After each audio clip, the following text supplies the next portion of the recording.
What's up, meatheads? Coach MANdler here, Team Swole Patrol. We are on day 4 of the 5-day training week that I've been hooking you up with.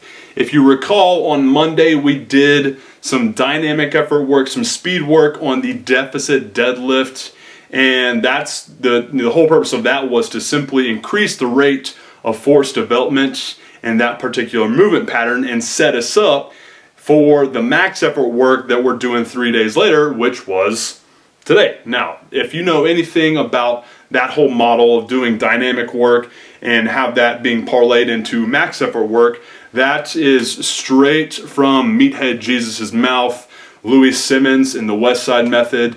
I've utilized that for about 5 years now with great success.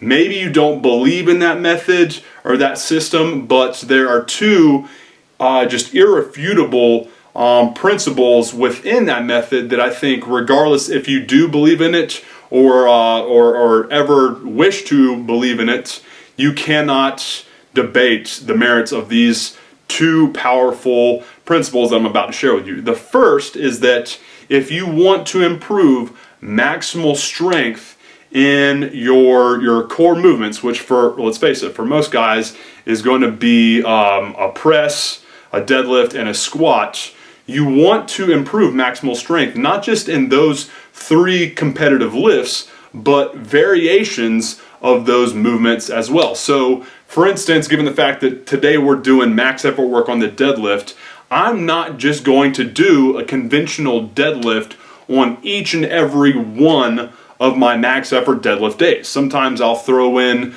some fat bar deadlifts, sometimes I'll throw in some chain deadlifts, some banded deadlifts, trap bar deadlifts, hell, even some farmer's walks deadlifts, just, picking the weight. But nevertheless, what I'm getting at is that if you want to improve the amount that you can lift on just your regular competition style deadlift, don't just focus on that particular movement. Focus on different variations of it because it does have a strong carryover.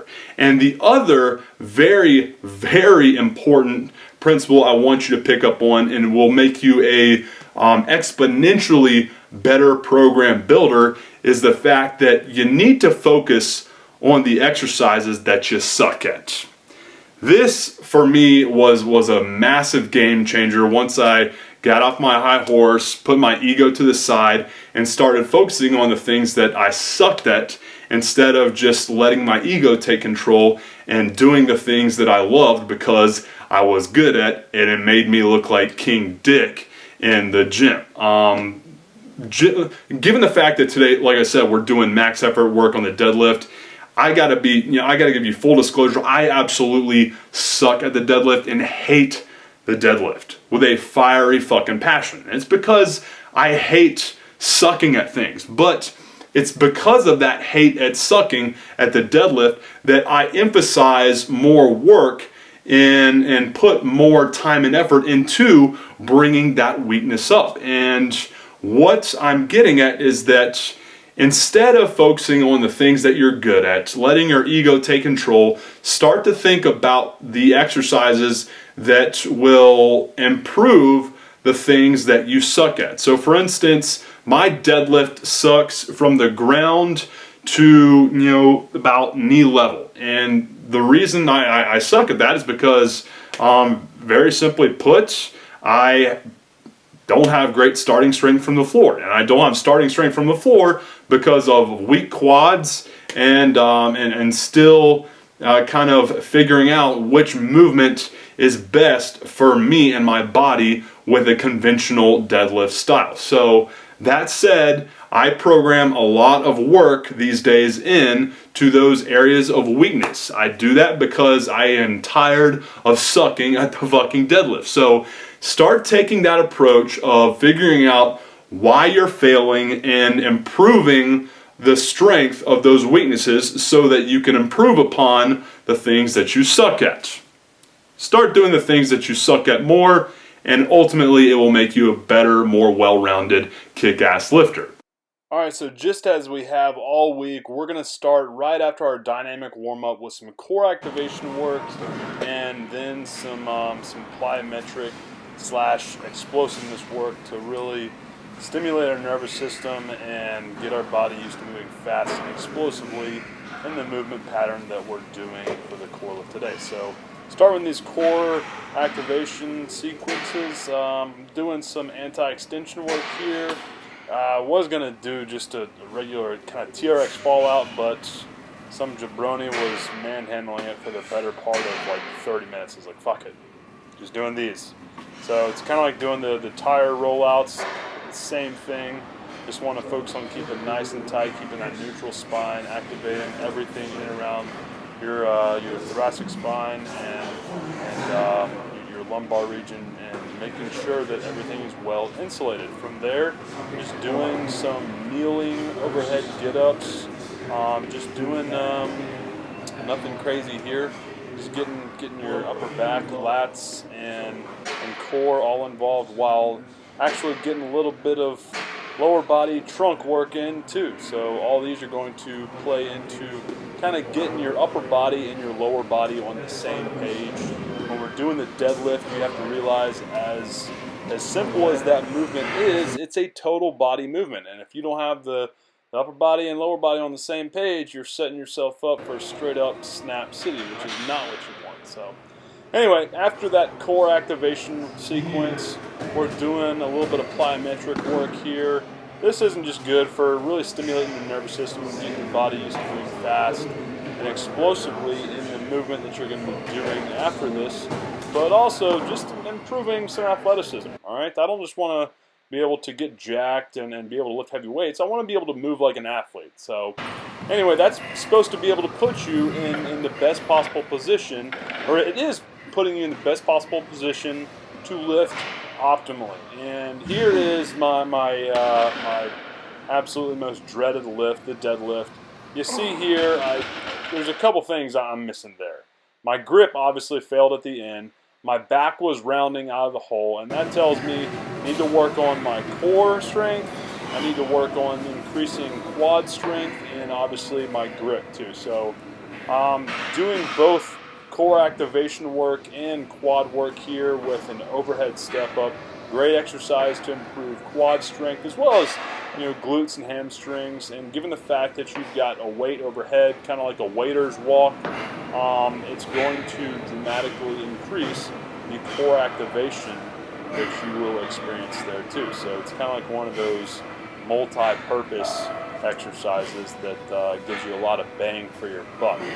All right, so doing 8 per leg here, just improving core strength, quad, glute, and ham strength, all of which will improve your deadlift.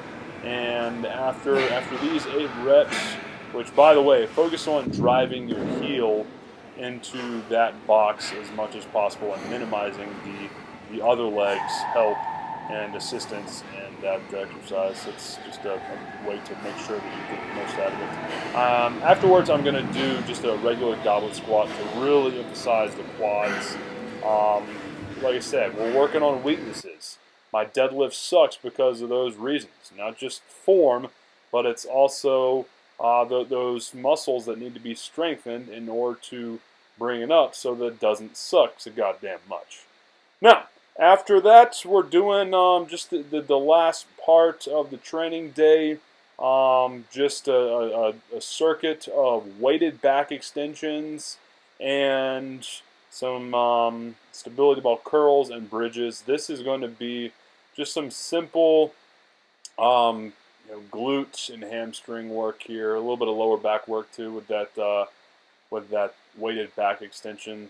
I typically like doing 1 or all 3 of these together at the tail end of any deadlift routine.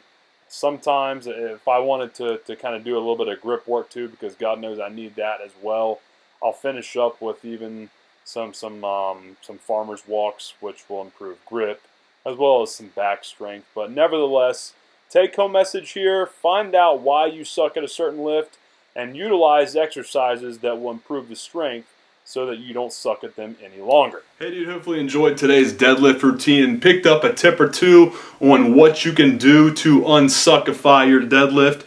If you do enjoy these types of videos and want to learn even more about how to improve not only your deadlift but also your squat, bench press, and even your overhead press, and do so quick, fast, and in a hurry, then pick up your free copy of the muscle building blueprint that I put together for you by clicking on this button right here. If you're on a cell phone or tablet and can't click right here, not a problem. Simply go down to the description area of this video right now and click on the first link that you see. When you do that, I'll take you to another page which tells you every powerful module you're getting in this free gift and how it's going to teach you the fundamental changes you can make to your workouts today that will help you improve upon how quickly and how much more badass your gains can be in building that powerful, ripped up, dense, ass-kicking muscle mass that you're trying to build. Like I said, there's nothing better than free,